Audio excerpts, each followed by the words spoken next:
Wherever you go, whatever you do, throw a little at it. Omax, Vest and Briefs.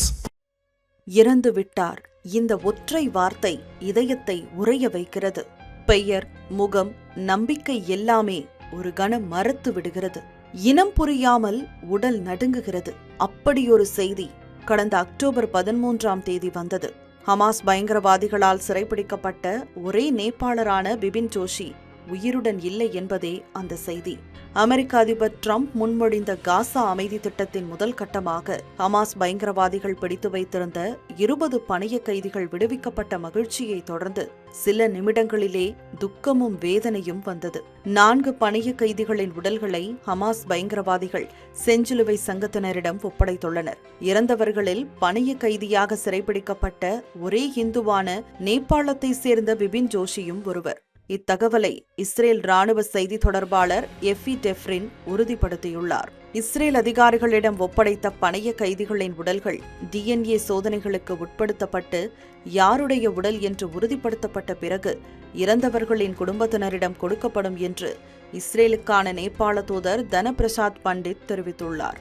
கடந்த திங்கட்கிழமை இஸ்ரேலுக்கான நேபாள தூதர், இஸ்ரேலின் வெளியுறவு அமைச்சகம் மற்றும் பிரதமர் அலுவலக அதிகாரிகள் பிபின் ஜோஷியின் மூத்த சகோதரர் கிஷோர் ஜோஷி, தாய் பத்மா மற்றும் தங்கை புஷ்பா ஆகியோருடன் காணொலி சந்திப்பை இஸ்ரேல் ராணுவ அதிகாரிகள் நடத்தினர். அதில் உயிருடன் இருக்கும் உறுதி செய்யப்பட்ட பணைய கைதிகளின் பட்டியலில் பிபின் ஜோஷியின் பெயர் சேர்க்கப்படவில்லை என்று அதிகாரப்பூர்வமாக கூறப்பட்டது. முன்னதாக கடந்த 2 ஆண்டுகளாக இஸ்ரேலுக்கும் நேபாளத்துக்கும் அலைந்த பிபினின் தாயும் தங்கையும் அந்நாட்டின் அதிபர், பிரதமர் மற்றும் நாடாளுமன்ற சபாநாயகரையும் சந்தித்து பிபின் ஜோஷியின் விடுதலைக்கு உடனடி நடவடிக்கைகளை எடுக்குமாறு கோரிக்கை வைத்தனர்.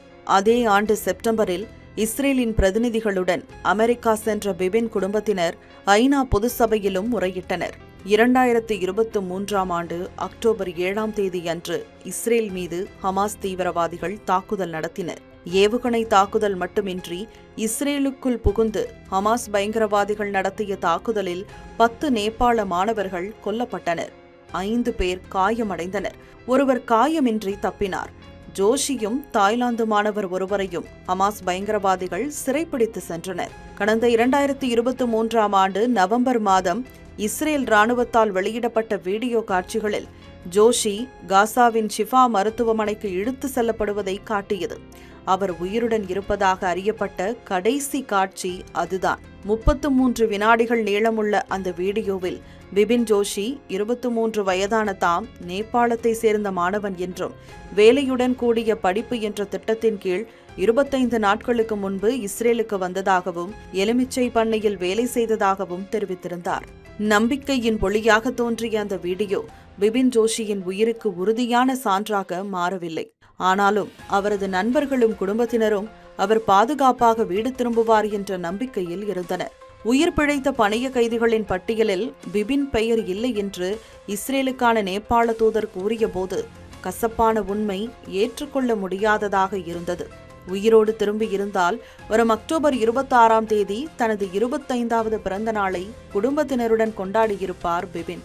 738 நாட்களாக ஒவ்வொரு இரவும் பிபினின் தாயார் செய்த பிரார்த்தனை பதிலளிக்கப்படாத பிரார்த்தனையாக முடித்துள்ளது. இது ஒரு குடும்பத்தின் இழப்பு மட்டுமல்ல, இது ஒரு தேசிய துக்கம், ஒரு இளம் திறமையான வாழ்க்கையின் முடிவு. பிபின் ஜோஷியின் வாழ்க்கை நம்பிக்கையின் மீது அமைக்கப்பட்டிருந்தது. அவரது மரணம் அந்த நம்பிக்கையை மனவேதனையாக மாற்றியுள்ளது.